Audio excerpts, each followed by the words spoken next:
Anjali children's doctor. ಅವರು ಆ ಊರಲ್ಲಿ ತುಂಬಾ ಫೇಮಸ್ ಡಾಕ್ಟರ್.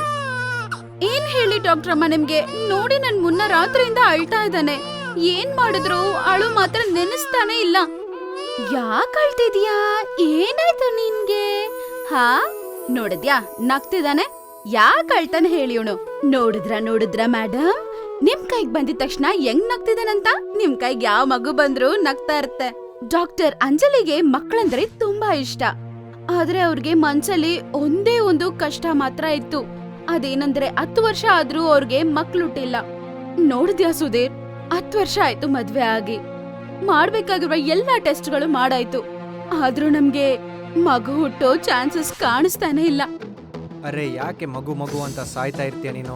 ಮಗು ಮಾಡಿ ಏನ್ ಮಾಡಕ್ಕೆ? ಸುಮ್ಮನೆ 9 ತಿಂಗಳು ಹೊತ್ಕೊಂಡು ಹೋರಾಡಬೇಕು. ಮಗು ಎಲ್ಲ ಬಿಟ್ಟು ಆರಾಮಾಗಿ ಇರೋದನ್ನ ನೋಡು. ಅಂಜಲಿಗೆ ಅವ್ರ ಗಂಡಾದ ಡಾಕ್ಟರ್ ಸುಧೀರ್ ಹೇಳಿರುವ ಮಾತು ಇಷ್ಟನೇ ಆಗಿಲ್ಲ. ಅವಳು ತುಂಬಾನೇ ಬೇಜಾರ್ ಮಾಡ್ಕೋತಾಳೆ. ಮಕ್ಕಳು ಹುಟ್ಟೋ ವಿಷಯನ ಹೆಂಗಸರ್ನ ಮಾತ್ರ ಜನ ಕೇಳ್ತಿದ್ದಾರೆ. ಇದೇ ಎಲ್ಲಾರು ಗಂಡಸರ್ನ ಕೇಳಿ ಅವ್ರನ್ನ ಹರ್ಟ್ ಮಾಡಿದ್ರೆ ಇವರು ಮಕ್ಕಳ ಬಗ್ಗೆ ಯೋಚನೆ ಮಾಡ್ತಾರೆ. ಜನ ಹೀಗಿರೋವರೆಗೂ ನಮ್ ಕಷ್ಟ ಮಾತ್ರ ತಪ್ಪೋದಿಲ್ಲ. ಹಂಗಂತ ಯೋಚನೆ ಮಾಡ್ತಿರುವಾಗ ಅವ್ರ ಚಿಕ್ಕಮ್ಮ ಬರ್ತಾರೆ. ಅವಳು ಸಪ್ಪಗಿರೋದನ್ನ ನೋಡಿ ಅವ್ರ ಚಿಕ್ಕಮ್ಮ ಹೀಗಂತ ಅಂತಾರೆ, ನೋಡಮ್ಮ ನೀನು ಡಾಕ್ಟ್ರು, ನೀನ್ ನಾನ್ ಹೇಳಿದ್ದೆಲ್ಲ ಕೇಳ್ತೀಯೋ ಇಲ್ವೋ ನನ್ಗ್ ಗೊತ್ತಿಲ್ಲ. ಆದ್ರೆ ಒಂದು ಬಾಬಾ ಇದಾರೆ, ಅರ್ಥ ಆಯ್ತಾ? ಅವ್ರನ್ನ ನಂಬಿ ಅವ್ರು ಹೇಳಿದ್ ಮಾಡಿದ್ರೆ ಖಂಡಿತ ಮಗು ಹುಟ್ಟತ್ತೆ ಕಣೋ, ಅರ್ಥ ಆಯ್ತಾ? ನೋಡಿ ಚಿಕ್ಕಮ್ಮ, ನನ್ಗೆ ಏನ್ ಮಾಡಕ್ಕೂ ನಾನ್ ರೆಡಿ ಆಗಿದ್ದೀನಿ. ಆದ್ರೆ ನನ್ಗೆ ಮಗು ಮಾತ್ರ ಬೇಕಷ್ಟೇ. ಅರೇ ಹುಟ್ಟತ್ತೆ, ನೋಡ್ತಿರು, ನಾಳೆನೆ ಹೋಗೋಣ, ಅರ್ಥ ಆಯ್ತಾ? ಹೋಗಿ ಅವ್ರನ್ನ ನೋಡ್ಕೊಂಡ್ ಬಂದ್ಬಿಡಣ. ಊರಿಂದ ತುಂಬಾ ದೂರದಲ್ಲಿ ಒಂದು ಕಾಡೊಳಗಡೆ ಒಂದು ಚಿಕ್ಕ ಗುಡಿಸಲಿತ್ತು. ಅಲ್ಲೇ ಬಾಬಾ ಅವರು ಜೀವಿಸ್ತಿರೋದು. ಆ ಗುಡಿಸಲಲ್ಲಿ ಬಾಬಾ ಕಷ್ಟ ಅಂತ ಹೇಳ್ಕೊಂಡ್ ಬರೋ ಜನರಿಗೆ ಎಲ್ಲರಿಗೂ ಅವರು ಪರಿಹಾರ ಹೇಳಿ ಸಂತೋಷವಾಗಿ ಕಳಿಸ್ತಿದ್ರು. ಮತ್ತೆ ಲಲಿತಾ ಚಿಕ್ಕಮ್ಮ ಅಂಜಲಿನ ಕರ್ಕೊಂಡು ಅಲ್ಲಿಗೆ ಹೋಗ್ತಾರೆ.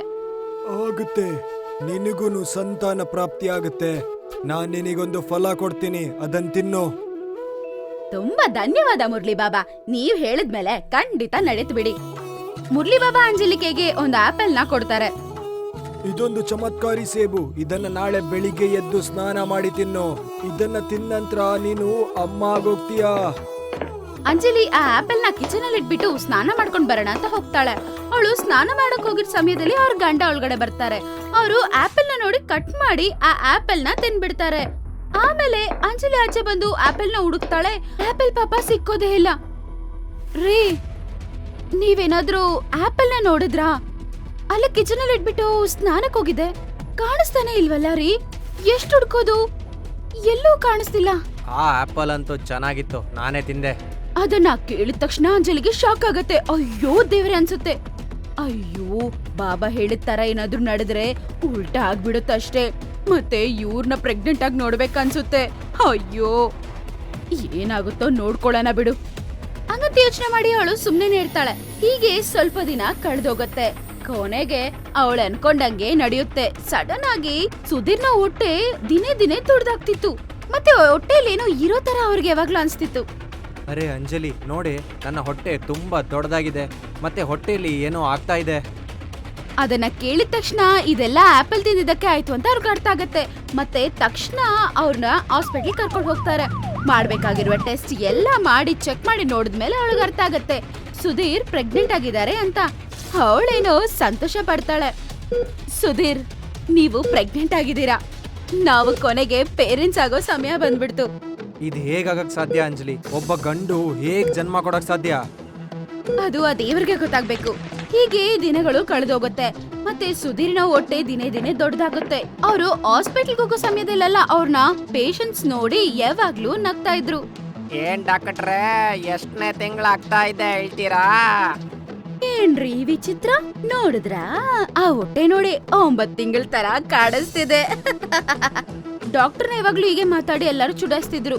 ಅವ್ರ ಮಗನ ಹಾಸ್ಪಿಟಲ್ಗೆ ಚಿಕಿತ್ಸೆಗೋಸ್ಕರ ಕರ್ಕೊಂಡ್ ಬಂದ ವ್ಯಕ್ತಿ ಹೀಗಂತಾರೆ, ಅರೆ ಇವನಿಗಂತೂ ಅವನದ್ದೇ ನೋಡ್ಕೊಳಕ್ ಆಗ್ತಿಲ್ಲ, ನಮ್ಮನ್ನೇ ನೋಡ್ಕೊಳ್ತಾನೆ ಇವನು. ಕೊನೆಗೆ ಅವ್ರನ್ನ ದರಿದ್ರ ದರಿದ್ರ ಅಂತ ಕರೆಯೋದು ಶುರು ಮಾಡ್ಬಿಡ್ತಾರೆ. ಅದು ಅಲ್ದೆ ಅವ್ರ ಹತ್ರ ಚಿಕಿತ್ಸೆಗೋಸ್ಕರ ಅಂತ ಯಾರು ಬರ್ತಾ ಇರ್ಲಿಲ್ಲ. ಅವ್ರ ಹತ್ರದಿಂದ ದೂರ ಇರ್ಬೇಕು ಅಂತ ಡಿಸೈಡ್ ಮಾಡ್ಕೋತಾರೆ.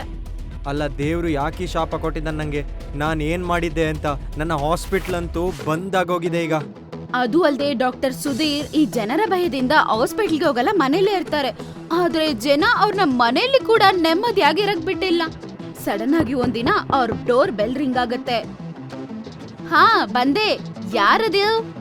ನಾವು ಗರ್ಭವತಿ ಪುರುಷ್ ಡಾಕ್ಟರ್ ಅವರ ಫ್ಯಾನು.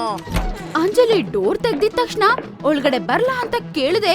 ಒಂದ್ 4-5 ವ್ಯಕ್ತಿಗಳು ಮನೆ ಒಳಗಡೆ ಬಂದ್ಬಿಟ್ಟು ಸೆಲ್ಫಿ ತಗೋತೀರಾ. ಹಾ, ಯಾರು ನೀವೆಲ್ಲ ಏನ್ ಮಾಡ್ತಿದ್ದೀರಾ? ಡಾಕ್ಟರ್ ಸುಧೀರ್ ಈ ವರ್ಲ್ಡ್ ಅಲ್ಲೇ ಫಸ್ಟ್ ಪ್ರೆಗ್ನೆಂಟ್ ಮ್ಯಾನ್, ಅದಕ್ಕೆ ನಾವು ಸೆಲ್ಫಿ ತಗೊಳ್ಳೋಣ ಅಂತ ಬಂದಿದೀವಿ. ಬನ್ನಿ ಬನ್ನಿ, ಎಲ್ಲಾರು ಡಾಕ್ಟರ್ ಸುಧೀರ್ ಪಕ್ಕದಲ್ಲಿ ನಿಂತ್ಕೊಳ್ಳಿ, ಸೆಲ್ಫಿ ತಗೊಳ್ಳೋಣ. ವಾವ್ ಹಂಗಂತೇಳಿ ಅವ್ರು ಎಲ್ಲಾರು ಪಾಪ ಡಾಕ್ಟರ್ ಸುಧೀರ್ ಪರ್ಮಿಷನ್ ಕೂಡ ತಗೋದೆ ಅವ್ರ ಜೊತೆ ಸೆಲ್ಫೀಸ್ ಅಂತ ಎಲ್ಲ ತಗೊಂಡ್ಬಿಡ್ತಾರೆ. ನನ್ನ ದಯವಿಟ್ಟು ಬಿಟ್ಬಿಡಿ, ನನ್ನ ಮರ್ಯಾದೆನ ನೀವು ಹೀಗೆ ತೆಗಿಬೇಡಿ. ಅಂಜಲಿ, ಅಂಜಲಿ ನನ್ನ ಕಾಪಾಡೆ. ಡಾಕ್ಟರ್ ಸುಧೀರ್ ಪಾಪ ಎಲ್ಲಾರ್ಗೂ ಒಂದು ಕಾಮಿಡಿಯಾಗಿ ಬದ್ಲಾಗ್ಬಿಡ್ತಾರೆ. ಅದನ್ನ ಪಾಪ ಡಾಕ್ಟರ್ ಸುಧೀರ್ ತಡ್ಕೊಳಕ್ ಆಗ್ತಿಲ್ಲ. ಮನೆಯಲ್ಲಿ ಕೂಡ ಅವ್ರ ಕೈಯಲ್ಲಿ ನೆಮ್ಮದಿಯಾಗಿ ಇರಕ್ ಆಗ್ತಿಲ್ಲ. ನಾನ್ ಜೀವಂತ ಇದ್ರೆ ನನ್ ಜೊತೆಗೆ ಅಂಜಲಿನೂ ಮರ್ಯಾದೆ ತೆಗಿತಾರೆ. ಅದಕ್ಕಿಂತ ನಾನು ಸಾಯೋದೇ ಒಳ್ಳೇದು. ಅಂಜಲಿ ಆದ್ರೂ ಆರಾಮಾಗಿರ್ತಾಳೆ. ಹಂಗಂತ ಯೋಚನೆ ಮಾಡಿ ಸೂಸೈಡ್ ಮಾಡ್ಕೊಳ್ಳೇಬೇಕು ಅಂತ ಟ್ರೈನ್ ಟ್ರ್ಯಾಕ್ ಅಲ್ಲಿ ಬಂದು ನಿಂತ್ಕೋತಾರೆ. ಟ್ರೈನ್ ದೂರದಲ್ಲಿ ಬರ್ತಾ ಇರುತ್ತೆ. ಇವ್ರು ಹೆಂಗಾದ್ರೂ ಸಾಯ್ಲೇಬೇಕು, ಭಯ ಪಡ್ಬಾರ್ದು ಅಂತ ಧೈರ್ಯವಾಗಿ ನಿಂತಿರ್ತಾರೆ. ಅದೇ ಸಮಯದಲ್ಲಿ ಬಾಬಾ ಮುರಳಿ ಬರ್ತಾರೆ, ಅವ್ರನ್ನ ಕಾಪಾಡ್ತಾರೆ. ಆಗ ಅವರು ನಡೆದಿದ್ದೆಲ್ಲ ಹೇಳ್ತಾರೆ. ಬಾಬಾ ನನ್ನನ್ನು ಸಾಯಕ್ ಬಿಡಿ, ನಾನು ಈ ಪಾಪ ಇಟ್ಕೊಂಡು ಜೀವಂತವಾಗಿರಲ್ಲ. ಏನಪ್ಪ ಇದು? ಪಾಪ ಅಲ್ಲ, ನಿನ್ನ ಮನಸ್ಸಿನ ಇಚ್ಛೆ. ಏನ್ ಹೇಳ್ತಾ ಇದ್ದೀರಾ ಬಾಬಾ? ನಿನಗ್ ನಂಬಿಕೆ ಬರ್ತಾ ಇಲ್ಲ ಅಂದ್ರೆ ನಿನ್ನ ಕಣ್ಣು ಮುಚ್ಚಿ ಎಲ್ಲ ಸತ್ಯನ ನೋಡು ನೀನು. ಬಾಬಾ ಹೇಳಿದ ತಕ್ಷಣ ಅವರು ಕಣ್ ಮುಚ್ಕೋತಾರೆ. ಅವಾಗ ಅವ್ರಿಗೆ ಕಾಣಿಸುತ್ತೆ ಹೋದ ಜನ್ಮದಲ್ಲಿ ಅವರು ಒಂದು ಹೆಣ್ಣಾಗಿ ಹುಟ್ಟಿದ್ರು.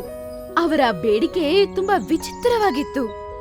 ಮಗಳೇ, ನಿನ್ನ ಸೇವೆಯಿಂದ ನಾನು ಪ್ರಸನ್ನನಾಗಿದ್ದೇನೆ. ನಿನಗೆ ಏನು ವರ ಬೇಕು, ನಾನು ಅದನ್ನ ಕೊಡ್ತೀನಿ. ಬಾಬಾ ನನಗೊಂದು ವರ ಬೇಕು.